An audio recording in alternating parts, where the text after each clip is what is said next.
दोस्तों नमस्कार, मैं अवधेश कुमार वर्मा एक नए वीडियो के साथ आपकी सेवा में पुनः उपस्थित हूं। दोस्तों हम आज बात करेंगे कि मानहानि क्या होता है, मानहानि क्या है और मानहानि की क्या परिभाषा है और मानहानि के क्या आवश्यक तत्व होते हैं और मानहानि के क्या अपवाद होते हैं, इसके बारे में विस्तृत जानकारी करेंगे। तो दोस्तों चलिए वीडियो को स्टार्ट करते हैं। दोस्तों हम पहले ऐसे समझ लेते हैं कि मानहानि क्या होता है। दोस्तों मानहानि का मतलब होता है कि मन का हनन करना। मन का हनन करना ही क्या होता है, मानहानि। मतलब किसी के मन को ठेस पहुंचाना या किसी के मन को दुख देना। तो दोस्तों मन को दुख कब होती है या मन को कब ठेस होती है या मन को हानि कब पहुंचती है, इसके बारे में हम देखते हैं। दोस्तों मान लीजिए कि ये मतलब एक व्यक्ति है, ये एक व्यक्ति है जो एक बी के बारात में जाता है। ये क्या है, ये एक व्यक्ति है, ये एक व्यक्ति है जो बी के शादी में जाता है। क्या है, ये एक व्यक्ति है जो बी के शादी में जाता है और वहां पे ये कहता है कि ये कि जो यहाँ सजावट थी बहुत ही खराब था।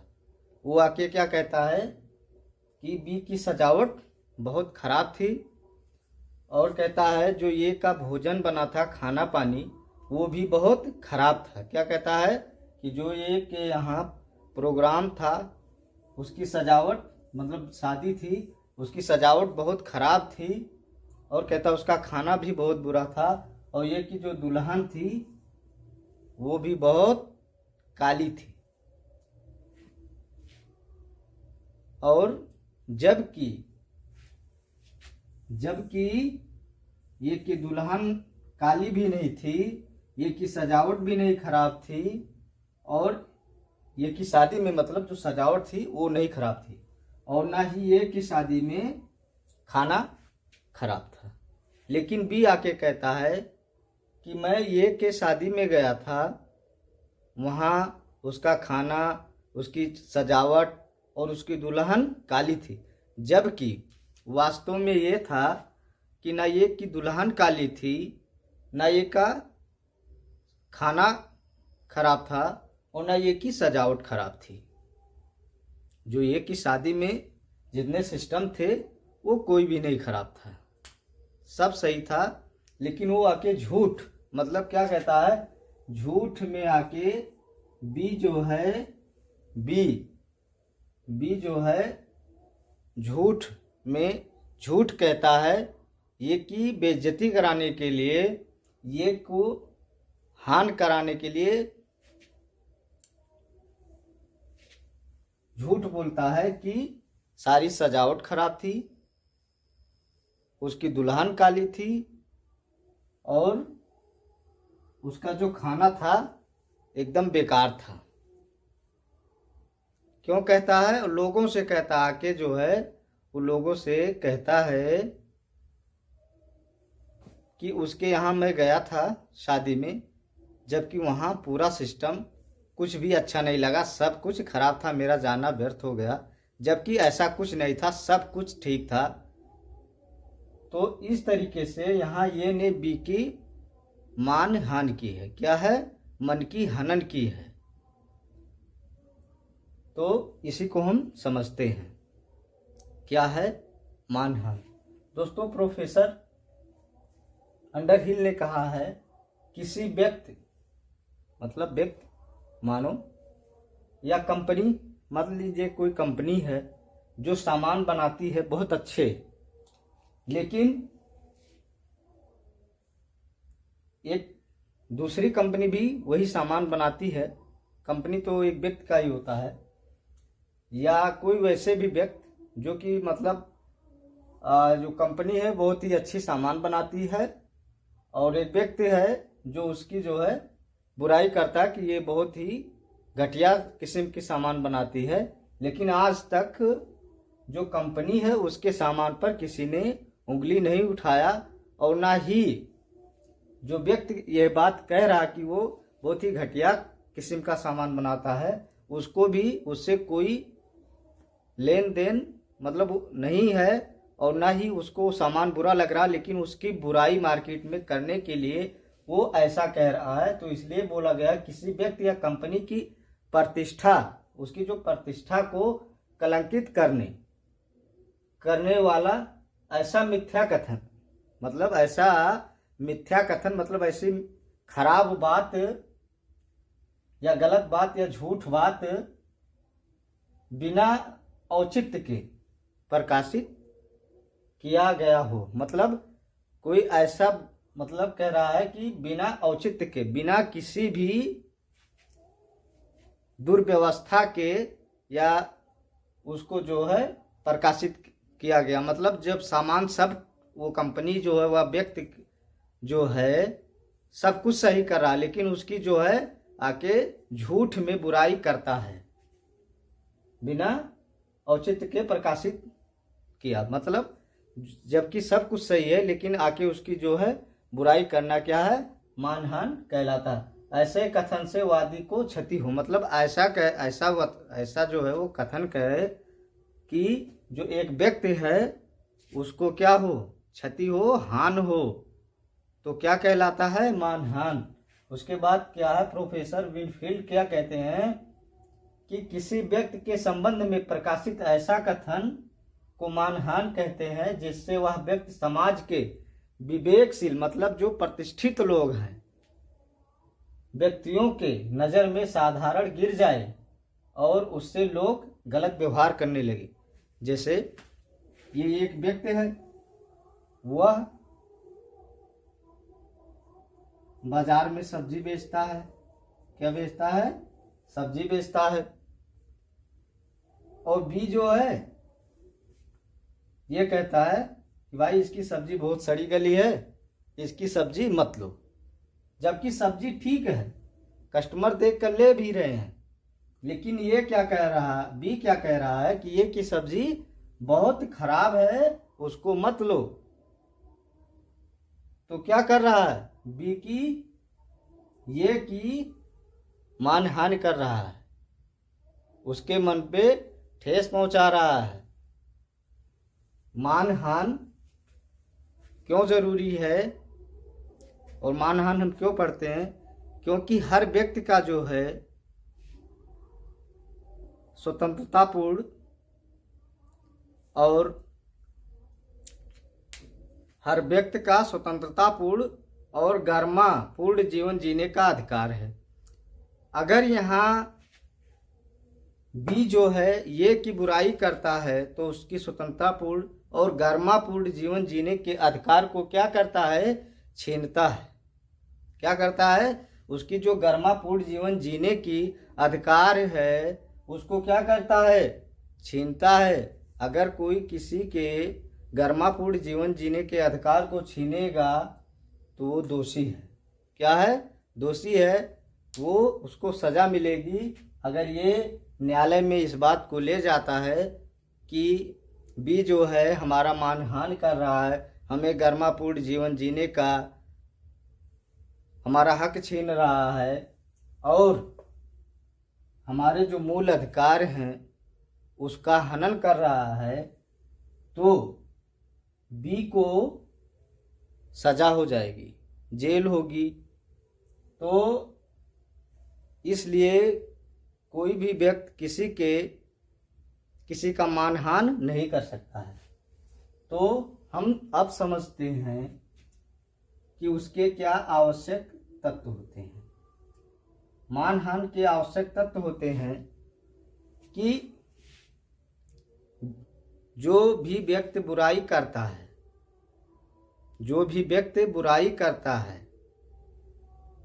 मान लीजिए ये जो है मतलब ये एक व्यक्ति है और बी भी एक व्यक्ति है। ये और बी क्या है? एक व्यक्ति हैं, एक एक व्यक्ति हैं।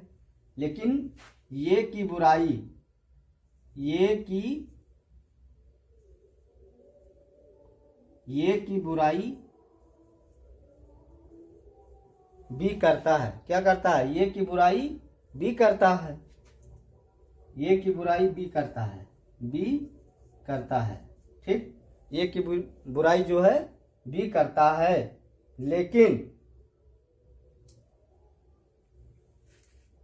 ये की बुराई बी करता है, लेकिन ऐसा बुराई करे कि बी को यह लगे कि यह कथन मानहानिकारक है। क्या है? कि यह कथन मानहानिकारक है। दूसरा है कथनवादी से संबंधित हो। मतलब ये नहीं कि बी सी को कुछ कह रहा है और आप इसको समझ रहे हैं, तो ऐसा कथन नहीं होना चाहिए। कथन ऐसा होना चाहिए कि वो कथन आपको ही कहा जा रहा हो,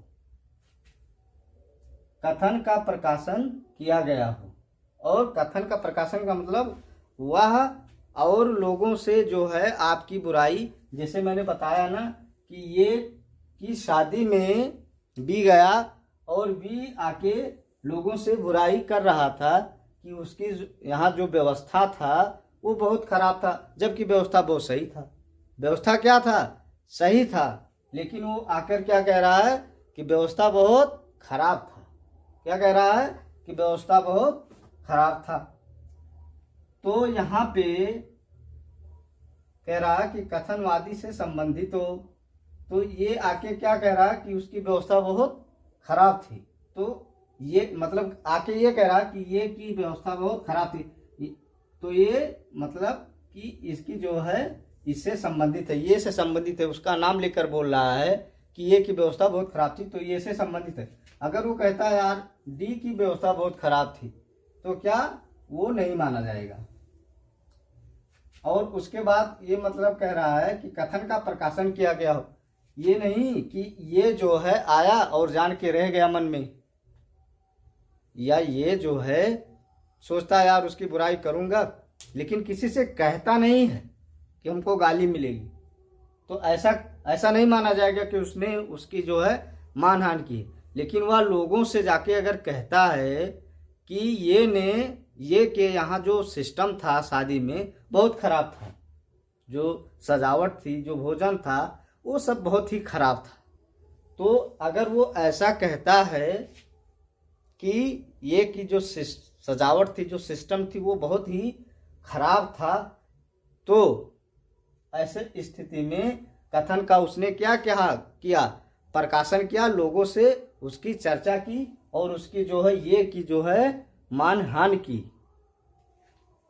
तो आपको ये मानहानि की आवश्यक तथ्य यही है, कथन का मानहानि कारक हो। कथन मानहानि कारक हो मतलब ऐसा कथन हो कि आपको ये लगता हो कि ये आपको ही कहा है, मतलब ये वास्तविक हो, ये रियल हो कि वो आपको ही कहे, तभी कथन मानहानि कारक हो। मतलब ये नहीं कि उसने कह दिया यार ये कि यहाँ गए थे खाना खाने, बहुत ही अच्छा था। बी ने अगर कह दिया कि ये कि शादी में सारा खाना बहुत अच्छा था, तो वो कथन मानहानि कारक नहीं है। लेकिन वो कहता है कि मैं बी ये कि शादी में गया था और जो भोजन था वो बहुत ही खराब था, वो भोजन बहुत खराब था, तो वो कथन मानहानि कारक है। जबकि खाना सही था और हर चीज़ सही था, मतलब उसकी सजावट सही थी। कहता है बी ये की दुल्हन बहुत काली थी, जबकि दुल्हन बहुत सुंदर थी। तो इस स्थिति में ये जो है अपनी वाद न्यायालय में ला सकता है। ठीक, उसके बाद कह रहा है मानहानि के अपवाद। मानहानि के अपवाद का क्या मतलब होता है? सत्य एवं औचित्य, मतलब जो बातें हों। अपवाद क्या है? कि ऐसा मतलब मानहानि, ऐसा आपने बी पे आरोप लगाया, जो ये पे आरोप लगाया है, अगर वो न्यायालय में जाता है और बी अपना बचाव करना चाहता है और वो बच जाता है, उसी को क्या कहते हैं? अपवाद। कि मानहान, आप न्यायालय में मानहान ले जाएं कि उसने मेरा मानहान किया है, लेकिन न्यायालय उसको इनकार कर दे कि ये आपका मानहान नहीं है, तो क्या हो जाएगा? अपवाद। तो सत्य मतलब कह रहा है सत्य एवं औचित, मतलब बात जैसे ये कह रहा है कि ये व्यक्ति बी के शादी में जाता है, ठीक, ये व्यक्ति बी के शादी में जाता है और वहां खाना खराब था, रियल में खराब था, और अगर खराब था वो आके लोगों से कह रहा है, या खाना घट गया था और आके कह रहा है कि भाई यार वहां खाना घट गया था, तो उस स्थिति में वो बात तो सत्य कह रहा है जबकि खाना घट गया था। उस बात को ये भी जानता है कि हाँ खाना घट गया था, लेकिन ये क्या कह रहा है कि यार हमारी बुराई कर रहा है, बी हमारी, ये कह रहा है कि बी हमारी जो है बुराई कर रहा है, हमारे जो खाना घट गया था उसकी प्रचार जगह जगह कर रहा है।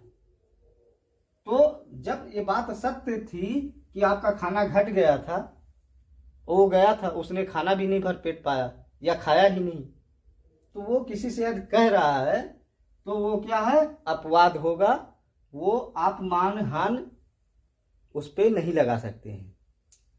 उचित एवं सद्भावनापूर्ण आलोचना, मतलब बात जो है उचित हो सद्भावनापूर्ण हो आलोचना। आप अगर उसकी जो है, उचित का मतलब सही हो और सद्भावनापूर्ण हो, ये नहीं कि उसमें आप अपने तरफ से थोड़ा बहुत जोड़ के और बताएं, तो नहीं, आप जो आपके साथ जैसा आप गए थे बारात में, खाना घट गया था, तो आप लोगों से आके यही कहेंगे कि खाना घट गया था, तो वो जो है आलोचना, वो जो है अपवाद की स्थिति में आएगा। और आप विशेषाधिकार और क्षमा याचना, मतलब ये क्या है? मानहानि के अपवाद। तो दोस्तों हमें आशा है कि आपको जो है मानहानि कि जो हमने पढ़ाया है आपको समझ में आ गया होगा। अगर आपको समझ में नहीं आया है तो आप हमें कमेंट करें और हमारे वीडियो को लाइक करें, चैनल को सब्सक्राइब करें और कमेंट तो ज़रूर करें कि आपको ये वीडियो कैसा लगा। धन्यवाद। बंदे